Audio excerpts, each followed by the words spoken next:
د جاپانیانو مجیبه زندگی ده د ګړۍ نه واله تر ګاډي پورې دیو ایجاد کړي د سایکل نه تر سپیسه پورې هر شی دیو ایجاد کړی دی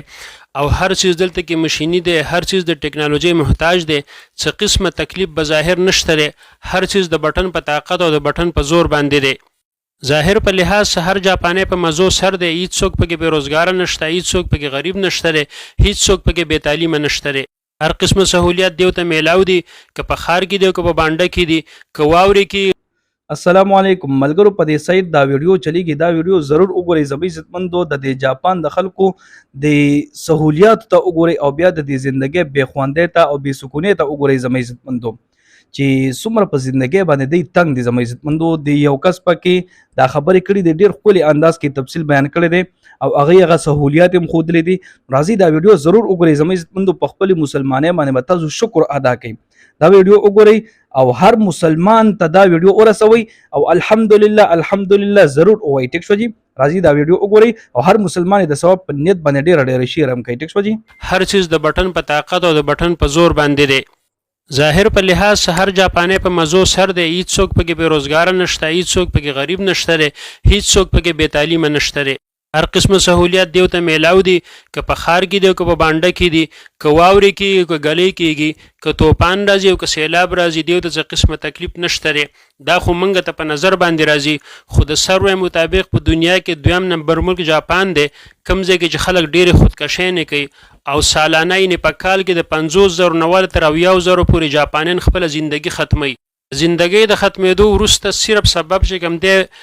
بیروزګاري نه ده غربت نه دی بیماری نه ده بلکې د کار بوج دی او دا خلک د زړه سکون غواړي او د زړه سکون دیو ته په دې څیزونو کې نه میلاویږي سیلابونه پرې راشي هر څه یوه میاشت بعد بیرته هغه روډونه د دې هغه بلډینګونه واپس آبادي خو دیو ته د زړه سکون نشته هر یو کس واده کوي خو د واده نه پس دیو تنها زندګي خوښوي حتی چې د طلاق دپاره یې بانې خلک ګوري چې په څه خبره باندې یو بل نه جدا شو منګه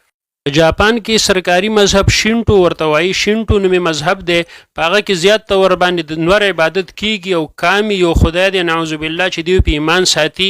او دیو د هغې عبادت کوي د بودھ مت پیروکار پکې هم سیوا دي خو سرکاري مذهب د دیو شینټو دی او شینټو د جاپان نه علاوه په بل ځای کې دا مذهب نشته دی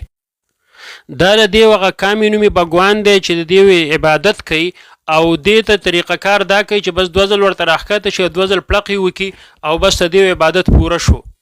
نو جاپانیان د دومره تعلیم او د دومره ټکنالوژي باوجود ولې دومره پریشان دي ولې خلک خودکشۍ نه کوي ولې خلک چې کوم دی خپله زندگی ختموي او ځنګل ته ځي په دنیا کې واحد ملک دا جاپان دی چې یو ځنګل دی پکې چې خلک هلته خودکشۍ دپاره ځي او بیا پولیس پسې ګرځي او هغه مړي وله راټولوي او خښوي هم نه بلکې مړی وله وسیځي او بیا د هغه ایره په یو ځای کې کیږدي او په هغې باندې بوټی ودروي ځکه چې د ځمکې کمی دی په جاپان کې قبرستانونه نور نشو جوړولی نو په هغه ځګي باندې په کوم ځای کې چې دا ایره خښه کړي نو په هغه ځای باندې یو بوټی ودروي په بوټي باندې د هغه مړي نوم ولیکي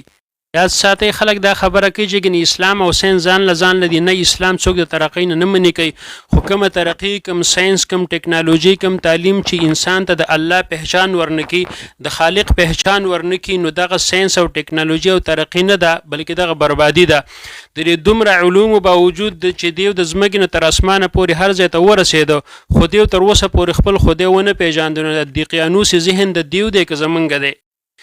مسکینان غریبانان د سکون په تلاش کې او سکون الا بذکر الله تطمئن القلوب الله جل شانو د اسلام په مذهب کې خو دی زمونږ دا ټوټه پوټه مونځ الله جل شانو په کې څومره خوند خو دی چې 2 رکعاته مانځه کې مونږ له څومره خوب راورسیږي الله جل شانو د نعمت قدر مونږ ته نصیب کړي الحمدلله علی نعمت الاسلام الحمدلله اوس په جاپان کې مساجد جوړ شوي دي دغه ځنګل دی کوم ځای کې چې خلک خودکشۍ نه کوي مساجد جوړ شوي دي د اسلام دعوت پکې روان دی الله دې موږ لم توفیق راکړي چې د خپل دین ښایسته دعوت